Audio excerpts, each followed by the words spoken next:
I had my bag half zipped when I heard his footsteps. Heavy, intentional.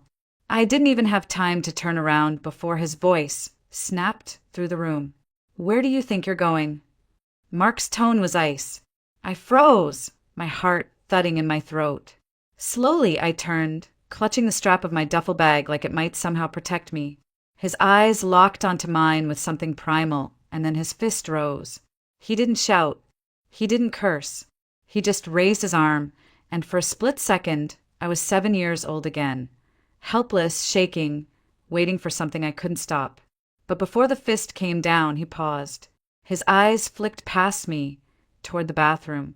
Something in them shifted. Confusion. Then panic. I followed his gaze, and everything stopped.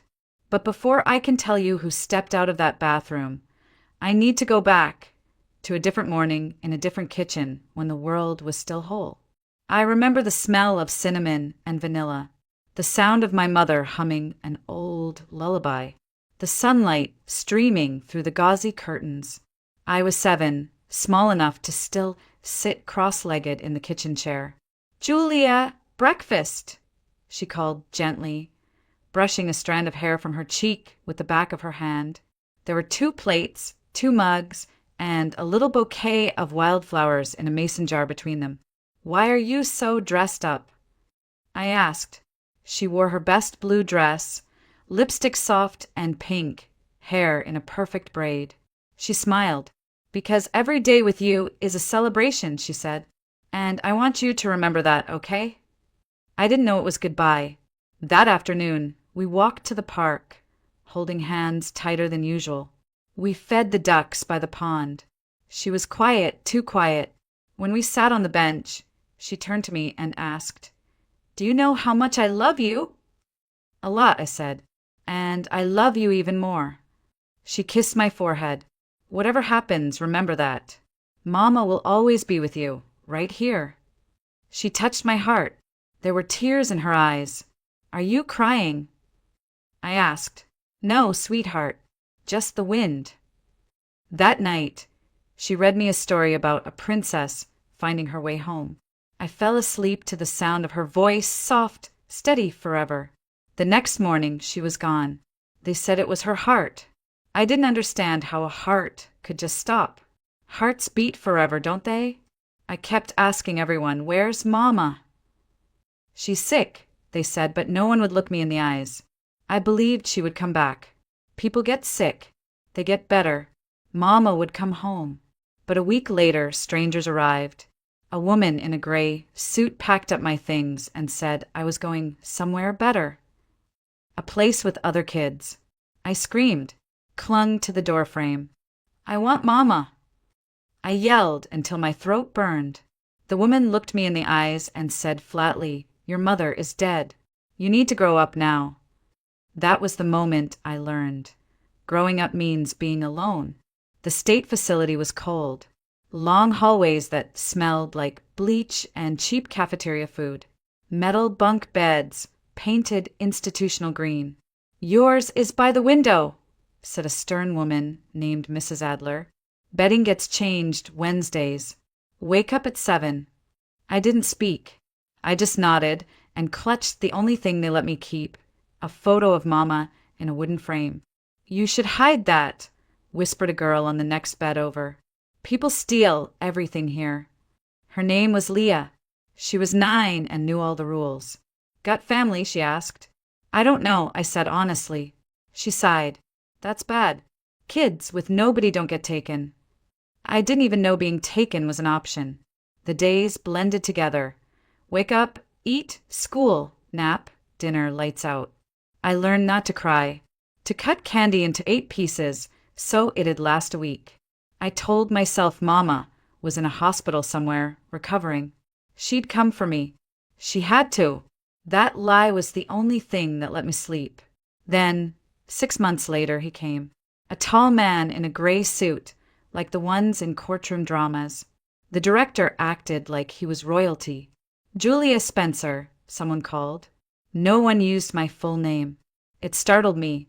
In the office, he looked at me for a long time. Same gray eyes as mine, same stubborn chin. "Hi, Julia," he said gently. "I'm your father." I stared at him. "How? How do you know?" He took a deep breath.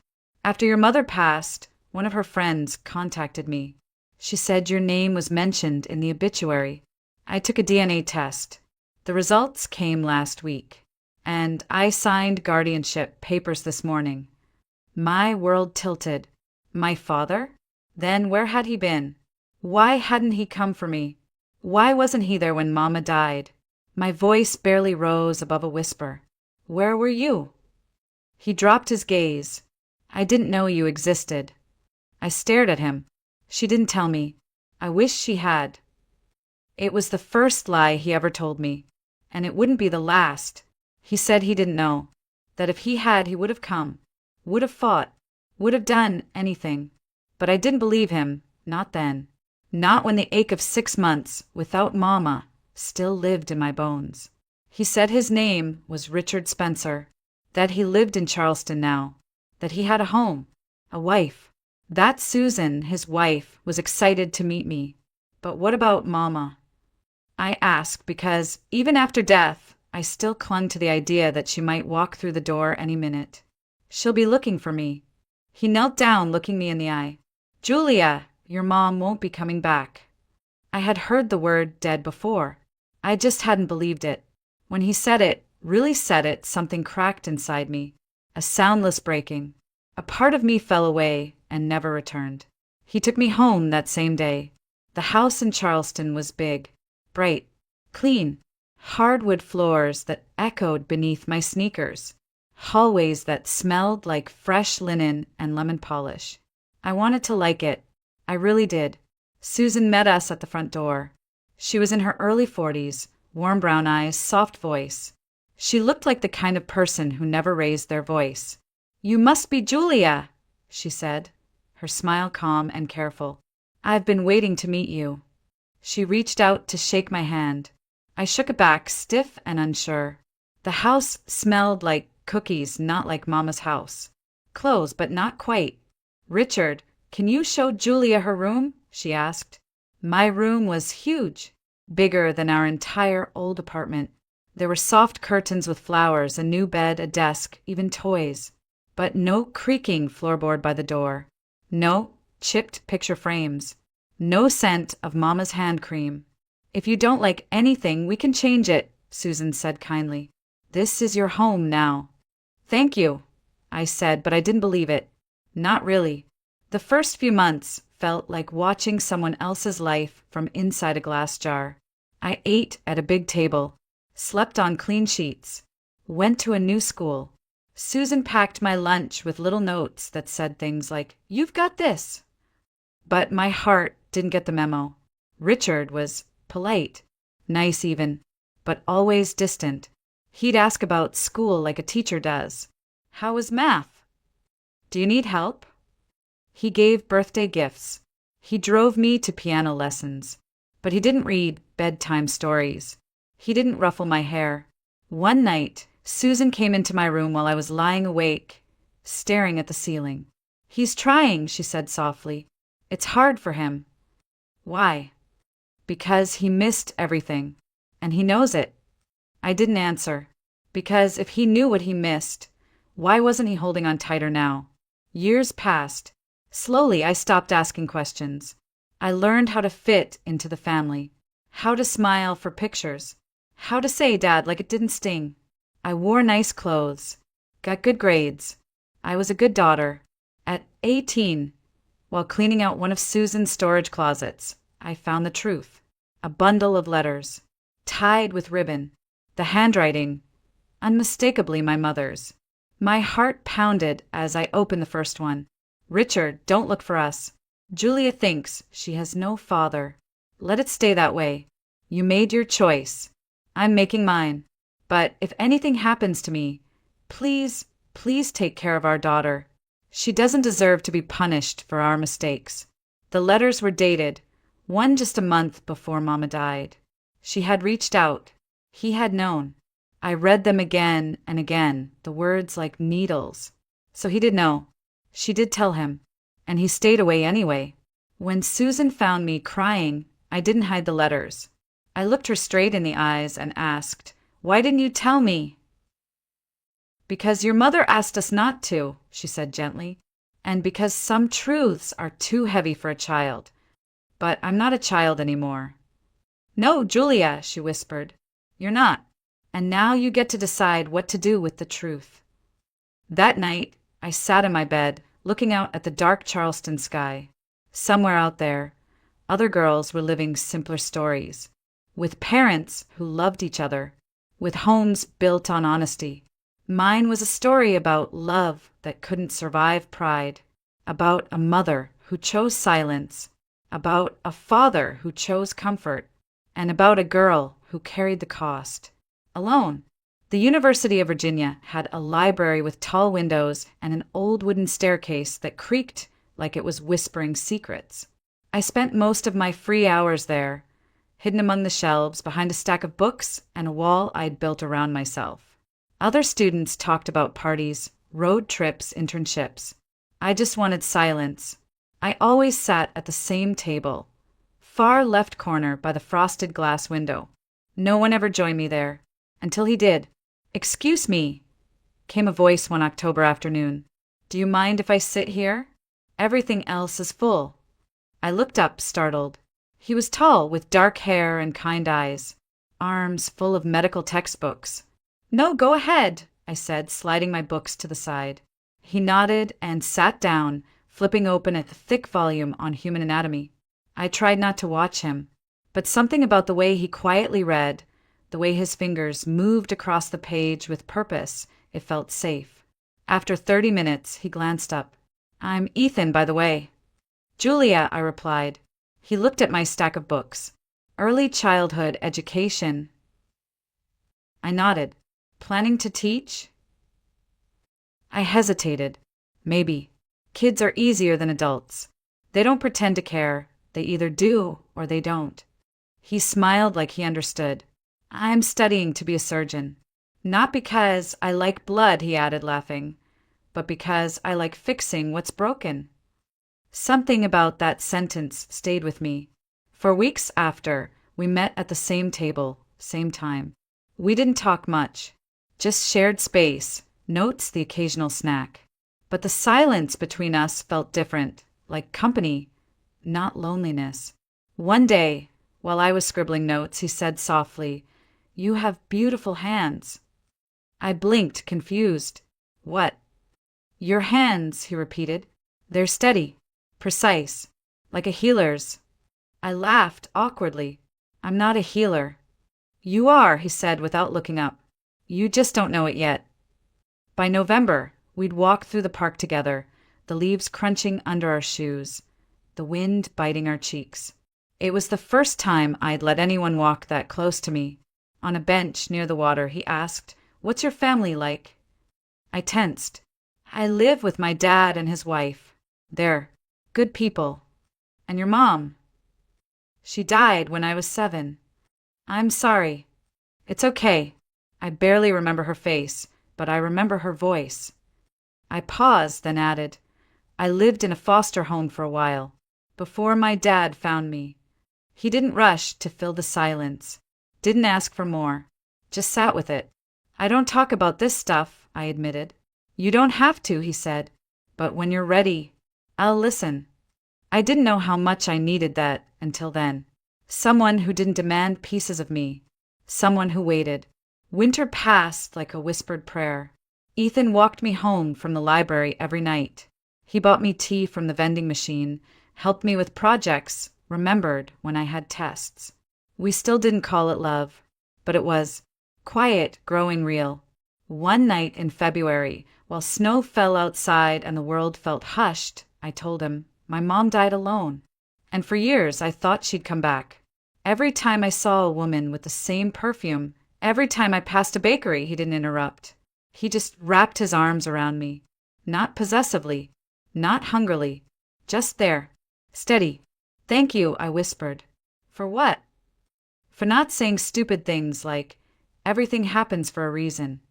"Time doesn't heal everything," he murmured. "Sometimes it just teaches us how to live with the ache." That was the moment I knew he saw me. Not the good grades, not the obedient daughter. Me. And I was beginning to believe I could be someone worth loving. He was everything Ethan wasn't. Confident, established, sharp in the way that impressed professors and made other students lean in. His name was Mark Caldwell, and he was one of the youngest adjunct lecturers in the School of Education. He noticed me after a presentation, complimented my poise, my clarity, my presence. He said I had potential, that I just needed someone to bring it out. At first, it was flattering. His attention felt like validation, like finally someone who knew the world saw me and thought I belonged in it. He took me to expensive restaurants, introduced me to his colleagues, called me exceptional and rare. When Ethan wrote to me about the opportunity in Europe, 3 years, prestigious clinics, once-in-a-lifetime experience, I froze. He asked me to come with him, to marry him. I want a life with you, he said. We can build it together. But I was afraid of leaving everything behind, afraid of choosing the unknown. I need time, I told him. He gave me space, weeks, then months.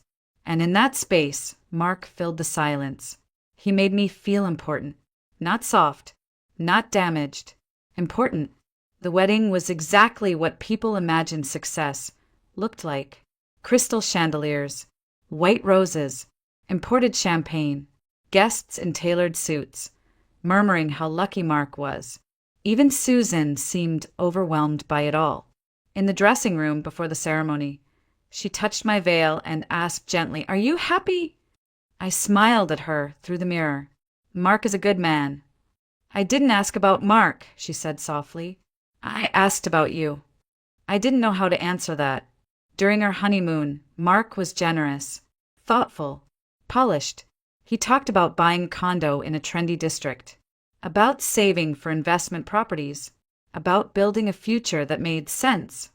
Then one night, I asked, half joking, what he'd think if we had a baby sooner than planned. He set down his wine glass. "Why rush into chaos when we're finally on track?" "Chaos." I laughed. "That's what you'd call a baby." He reached across the table, covered my hand with his, smiled tightly. "Julia, I'm just being practical. I love you, but there's a right time for everything." That was the first time I felt something cold coil around my heart. Still, I nodded. I agreed, because that's what good wives do. I started teaching at a local elementary school. Mark advanced in his department. Every photo of us looked perfect, his arm around my waist, my smile practiced to the point of muscle memory. But there were signs, little corrections, subtle jabs. "You're wearing that to the dinner party. Don't speak too much about your upbringing. It makes people uncomfortable. I know you mean well, but let me handle the serious conversations." I told myself he was just trying to help, to protect our image, that it was normal to feel out of place next to a man like him. Then came the first pregnancy. Unexpected, delicate. I was terrified and thrilled all at once. I bought a tiny yellow onesie and hid it in my drawer, imagining the day I'd show him. But when I finally told him, smiling, nervous, hopeful, his face didn't soften. "What the hell were you thinking?" he snapped. I wasn't trying, we talked about this. You're not ready. This wasn't the plan." Tears welled in my eyes. "But it's our baby. It's your mistake." I should have walked away then, should have packed my bag and run. But instead I whispered, "I'm sorry." And he said, "It's too late for sorry. You'll have it. But next time, ask first. Ask for permission." That was the night I realized the man I married didn't love me. He loved control, and I had just handed him everything he needed to tighten the grip. Her name was Emily. She arrived in early spring, wrapped in the softest pink blanket the hospital provided. She had my eyes and a softness in her that made my heart ache. For the first time in years, I felt something close to peace, something like joy. I thought maybe, just maybe, Mark would soften too. He didn't. He showed up late, peeked at her through the nursery window, hands in his pockets like a man surveying an investment. She looks fine, he said, then kissed my forehead and left. At home, he became meticulous. Every hour of sleep, every feeding, every cry was a disruption, a fault, a failure on my part. Why is she crying again? He'd snap. She's a baby, Mark. Other mothers get their kids to sleep. Why can't you? I started memorizing the creaks in the hallway so I could rock her without him hearing. I sang lullabies I barely remembered from my own childhood, tears rolling down my cheeks as I whispered, "It's okay, Mama's here." But I wasn't sure how much longer I could say that and mean it. Mark didn't hit me then. Not yet, but the words bruised just the same. You've let yourself go. You used to care about how you looked. Don't become one of those women who blames the baby for being lazy. I stopped looking in mirrors. Stopped wearing makeup. I didn't recognize myself anymore. And yet, when he walked in the door, I still smiled. Still tried to greet him with warmth, as if love could be coaxed back with enough effort. When I got pregnant with Ben a year later, I didn't tell him for 3 weeks. I was scared. Not of his fists, not yet, but of the look. That expression of disgust barely hidden behind his calculated tone. "Again," he said when I finally told him, "are you incapable of tracking your own body?" "He's your son too," I whispered. "No son of mine should be born into a mess." I started apologizing for everything. For being tired. For needing groceries.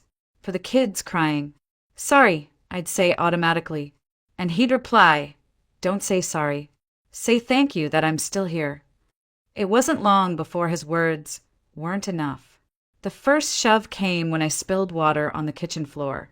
I slipped, caught myself.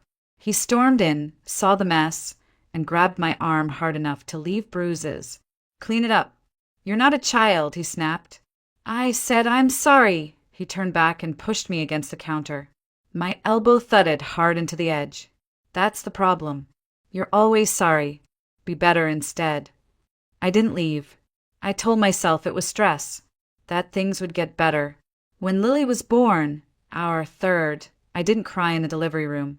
I was too numb, too used to hiding my emotions like contraband. Mark didn't come. Said he had a meeting. The nurse asked, "Is Dad on his way?" "He's busy," I said. She gave me a look that said more than words ever could. At home, life became a war zone. Mark refused to help with the kids. "You wanted them," he said. "You raised them." Emily, my oldest, started flinching when the front door opened. Ben hid under the table when Mark's footsteps echoed in the hallway. Lily, too young to understand, would just cry. And me? I became a ghost, a shell, moving through the house like furniture. Until one night, Emily crawled into my bed, wrapped her little arms around my waist, and whispered, "Mommy, I don't like when Daddy's home." That was the moment something cracked again. Not like before. This time it didn't break me. It woke me up. Because if my daughter was learning to be afraid, that meant she was learning to be me. It started with a lie. A simple one. I told Mark I was taking the kids to the park. But instead, I drove to my stepmother's house. Susan had always told me I could come to her with anything. But when you live in fear long enough, even kindness starts to feel dangerous. We sat on the porch while the kids played in the yard. The air smelled like roses and summer rain. She poured me tea, smiled like she always did. "You look tired, sweetheart," she said gently. I stared into the steam and said, "Susan, can I ask you something?" "Of course." "Do you think it's possible for two people to just not be right for each other?"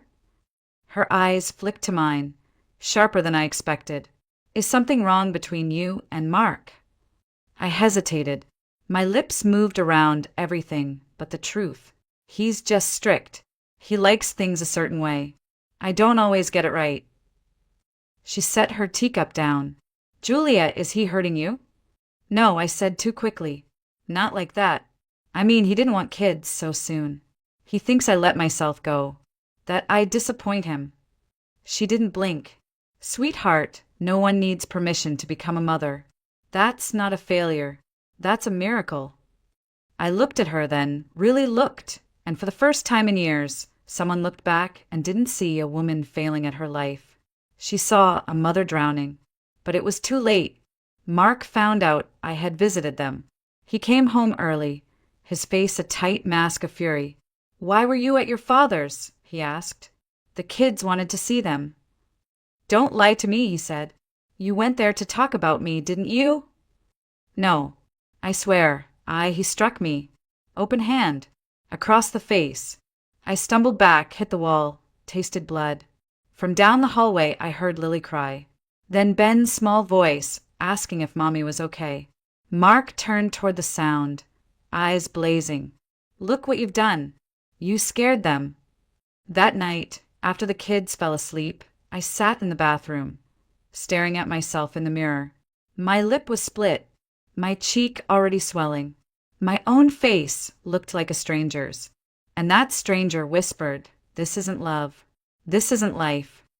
I remembered the number Susan had once written on the back of a grocery receipt. A women's shelter. I had hidden it inside an old cookbook. My hands shook as I pulled it out, dialed. The woman on the other end had a calm voice. "This is the Women's Help Center. Are you safe right now?" "No," I whispered. "My husband, he hurts me. And the kids see it." "We can help," she said. "Do you have somewhere to go?" "No, just my dad's house. But he'll find us." "We'll help you stay hidden," she promised. "How many children?" 3, all under 7. "Then we'll move quickly. Come in the morning." I hung up, cried silently on the bathroom floor. Not out of fear, out of relief. But I wasn't fast enough. Mark came home early from the gym. "Who were you talking to?" he asked from the hallway. "A friend," I said too fast. "What friend?" "Tanya. From college." "You haven't spoken to Tanya in 2 years." He snatched my phone, redialed the last number. A voice answered, calm and steady. "Women's Help Center." "How can we?" He ended the call and looked at me like I was something he'd found crawling in his shoe. "So that's it," he hissed. "You're planning to run?" I backed toward the door. "Mark, please." He blocked the exit, eyes wild, voice low. "You think you'll take my kids? You think I'll just let you go?" He raised his fist, and then the doorbell rang. The doorbell rang again.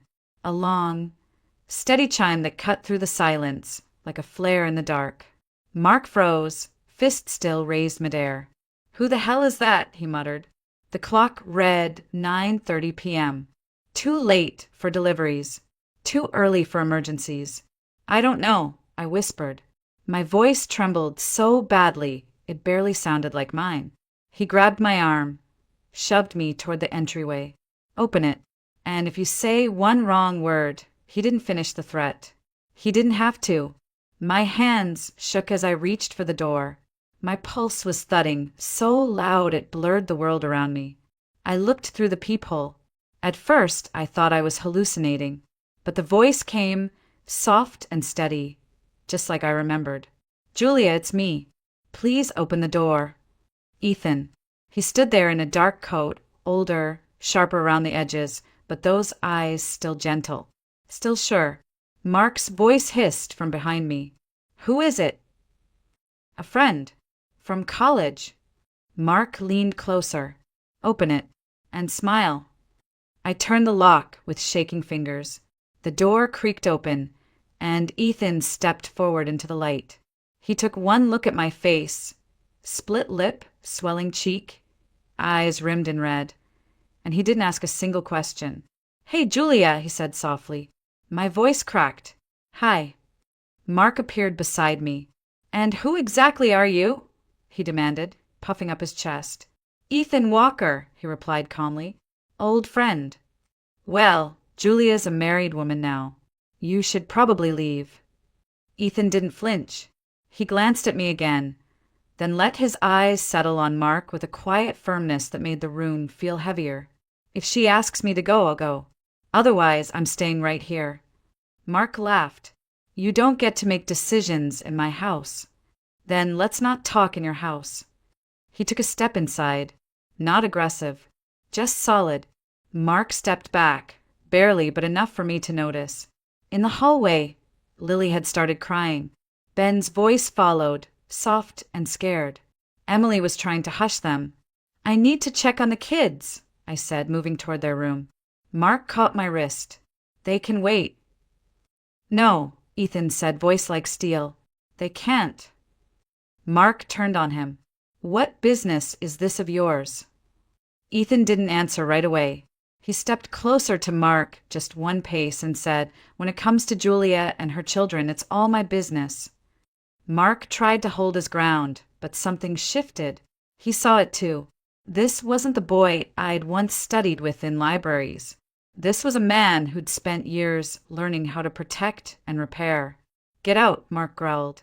"Not without her," Ethan said. Mark lunged, swinging his arm, but Ethan caught it, twisted, and shoved him against the wall with a precision that spoke of training, not rage. Mark cursed, struggling. "You'll regret this." "I doubt it," Ethan said calmly. A few days earlier, Mrs. Thompson had stopped me in the hallway. She returned a package that had been delivered to her door by mistake. Her eyes lingered on the faint bruises on my arm. "You okay, hon?" she asked softly. I smiled too quickly. "Just tired." She didn't press. But that night, I heard her linger outside our door longer than usual. Then a voice came from behind. "I'd step carefully if I were you." It was Mrs. Thompson, our neighbor from downstairs. She held up a phone, screen still lit. "I've been recording every scream, every crash, every night. I called the shelter myself. And if this man hadn't shown up tonight, I would have walked through that door." Mark's face drained of color. Ethan let him go, then turned to me. "Get your things. Get the kids. You're not spending one more night here." I didn't move at first. I was still frozen, still stuck in the script of survival. But then I looked at my children, 3 wide-eyed little souls huddled in the doorway, and I finally felt it. This wasn't fear anymore. This was freedom knocking. Later that night, after the kids were finally asleep at the shelter, I asked Ethan, "How did you know to come?" He looked at me for a moment. "Susan called me. She was worried after you stopped answering. She said you might need someone to stand with you." I blinked. "You came all this way just because of that?" He nodded. "No," he said softly. "I came because I should have never let you go in the first place." And this time I was ready to open the door. The drive to the shelter felt like the longest journey of my life, though it took only 20 minutes. Ethan drove with one hand on the wheel, the other gripping mine. He didn't speak much, just gave me the silence I needed, the kind that didn't feel empty but safe. The kids were curled up in the back seat, Emily whispering to Ben, Lily tucked in her arms. None of them cried. They just clung to each other like castaways in a storm.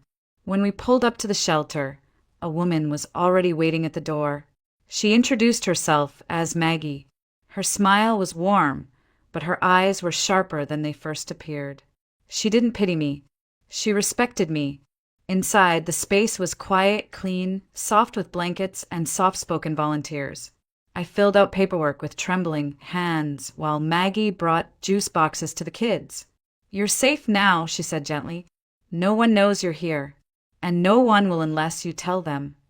That night, in a small room with bunk beds and dim lights, I sat on the edge of the mattress and stared out the window. Ethan knocked once, then peeked in. "You okay?" I nodded. "I think so." He hesitated, then asked, "Why didn't you call me? All these years." I looked at him, this man who had been my safe place once and somehow still was, because I didn't think I deserved help. Not after I chose wrong. Not after I stayed so long. He stepped inside. "You didn't choose wrong. He fooled you. And staying? That wasn't weakness. That was survival." Tears welled in my eyes. I let it happen. I let the kids see it. He knelt in front of me, and now they'll see this. They'll see their mom choosing better, choosing freedom. I broke then, but not like before. Not into pieces. I broke open. The first few weeks were chaos wrapped in comfort. Paperwork, legal calls, panic attacks at the sound of a closing door. The shelter's attorney helped me file for a protective order. Custody hearings would take months. Ethan stayed nearby, not hovering, just present. It wasn't instant freedom. It was exhaustion, flashbacks, and late-night doubts. But one morning I realized I had slept. Not just closed my eyes, but truly slept. And I woke up without fear. Lily started sleeping through the night. Ben made a friend. Emily asked Maggie if she could help serve snacks to the younger kids. I began to feel like a mother again. Not just a shield, but a source of warmth. Mark tried to reach out once. He sent an email through a mutual contact. Said he regretted how things ended. Said he missed the kids. I didn't reply. I sent it to the shelter's legal advisor. By the end of the month, I had filed for divorce. Full custody. No visitation without supervision. My father visited. He cried when he saw me. Apologized for not noticing sooner. Susan held my hand and said, "You didn't fail, Julia. You endured. And now you rise." One afternoon, Ethan showed up with a small box. "It's not a ring," he said quickly. "Don't worry." I laughed for the first time in weeks. Inside the box was a silver pendant, a small tree, roots curled beneath the surface. "It's the tree of life," he said. "For strength, for growth, for the life you're building now." I touched the pendant, tears stinging. "Thank you." He smiled. "There's a position open at a private preschool near the hospital.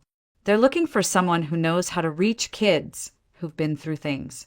Someone who understands." "You think I'm that person?"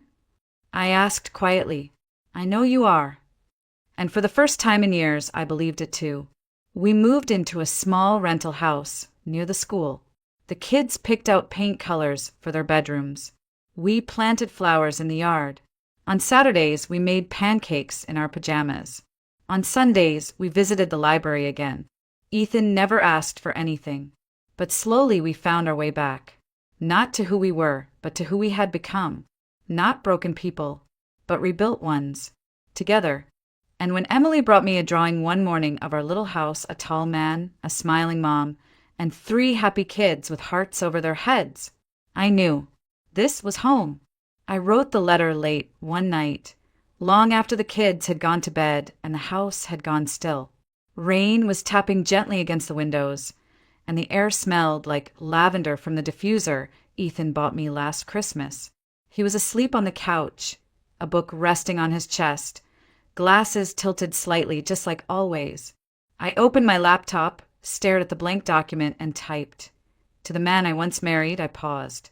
That phrase alone felt like a lifetime. "You once told me I was lucky you stayed, that no one else would want me, that I was too soft, too messy, too ordinary to ever be enough. For years, I believed you. I shrank myself to fit the version of me you preferred. Smaller, quieter, compliant. I walked on eggshells, so often I forgot how solid ground was supposed to feel. But here's what you never realized. Every insult, every bruise, physical or otherwise, wasn't proof of your power. It was proof of your fear. You were afraid of a woman who could still hope, still mother, still laugh, even in your shadow. You didn't break me. You bent me. You twisted my reflection. But you never erased me. And the moment I walked away, I remembered.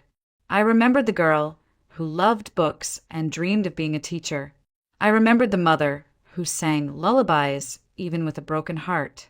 I remembered the woman who once stood in a hospital hallway and promised her baby she'd always be safe. You tried to convince me I was worthless. But today, I woke up to Lily's giggle, Ben's arms around my waist, Emily's drawing of a brave mommy on the fridge. Today, I walked into a classroom and met 5 children who've lived through storms. Children who looked at me and saw someone who gets it, someone who stayed. And today, a man who never raised his voice, who never asked me to shrink, brought me coffee just the way I like it, and kissed my cheek like it was the most natural thing in the world. You don't get to call that luck. You don't get to call this regret. You don't get to come back. I printed the letter, folded it, slid it into an envelope. Then I walked to the fireplace and watched the flame take it. Slow, deliberate, final. I didn't need to send it, because the power was never in the words. It was in writing them, in choosing to let go. Ethan stirred on the couch, blinked awake, and smiled at me with that quiet knowing he always had. "You okay?" he asked. I nodded. "Yeah, I just needed to finish something." He reached out his hand. I took it. Outside, the rain had stopped. The moonlight spilled across the floor, silver and soft. And for the first time in forever, I didn't feel haunted. I felt free.